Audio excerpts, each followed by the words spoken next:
আসসালামু আলাইকুম, সবাই কেমন আছেন? আশা করছি ভালো আছেন। সারাদিন অফিস শেষ করে এখন আপনাদের মাঝে একটা আপডেট দেওয়ার জন্য চলে আসলাম। আপডেটটা হচ্ছে সবাই এখন মেসেজ দিচ্ছে যে হচ্ছে আসিয়া নাকি মারা গিয়েছে।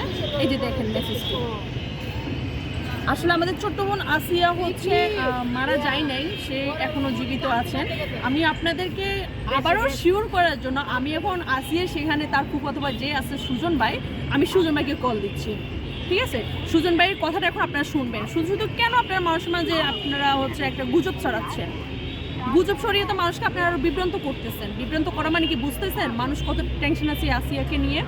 আসসালামু আলাইকুম। ওয়ালাইকুম আসসালাম। ভাই ভালো আছেন? ভাই সবাই হচ্ছে গুজব ছড়াচ্ছে আসিয়া নাকি মারা গিয়েছে। এখন আপনি তো আমাদেরকে কোনো আপডেট দেন না, এমন কোনো কিছু কি আপডেট আছে? অবস্থা আগের মতনই আছে, তেমন কোনো পরিবর্তন আসেনি। আচ্ছা মানে যেসব গুজব ছড়াচ্ছে এইসব সব আবার আমি হাসপাতালে আছি, ওর তেমন কোনো কিছুই হয়নি। হ্যাঁ, আচ্ছা আচ্ছা, সেই তো আগের মতোই তো আছে, এখন তো জ্ঞান তো ফিরে নাই না?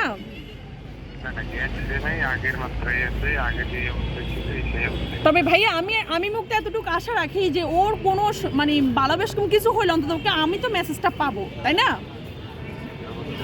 এই জন্য এখন আমি ফেসবুকে যারা আছেন, যারা ফেসবুক ইউজ করেন, তাদেরকে আমি এতটুকু রিকোয়েস্ট করব যে হচ্ছে তাদের ফ্যামিলি মেম্বারদের সাথে কথা বলে অন্তত পক্ষে আপনারা গুজবে কান দিবেন না। গুজবে কান দিবেন না। আপনাদেরকে আমি নিজে কথা বলে শুনাইছি। আপনাদের যদি আমার মেসেজগুলো যদি আপনাদের ভালো লাগে, ফলো করে থাকেন, অবশ্যই আপনারা দেখবেন, কারণ আমি আপনাদেরকে ফুল আপডেটটুকু দিব। ইভেন আমি আমার সর্বোচ্চটা দিয়ে চেষ্টা করবো যে আপনাদেরকে আপডেটটা দেওয়ার জন্য। আমি এখন ভিডিওটা কোনোভাবে বানাইতাম না, ইভেন আমি কোনো ভিউর জন্য ভিডিও বানাচ্ছি না, জাস্ট মানুষের মাঝে আমি একটা সত্যি কথা তুলে ধরার জন্য আমি হচ্ছে ভিডিওটা বানাচ্ছি। অনেকে তো ভাবতেছেন যে আমি ভিডিওটা করে হয়তো আমি ভাইরাল হতে চাচ্ছি। ভাই আমার ভাইরালের দরকার নেই, বাট আমি আপনাদের মাঝে সঠিক মেসেজটা দেওয়ার জন্য আমি ভিডিওটা করতেছি। ভালো থাকবেন সবাই, দয়া করে কেউ গুজব ছড়াবেন না, আবারও বলতেছি। আসসালামু আলাইকুম।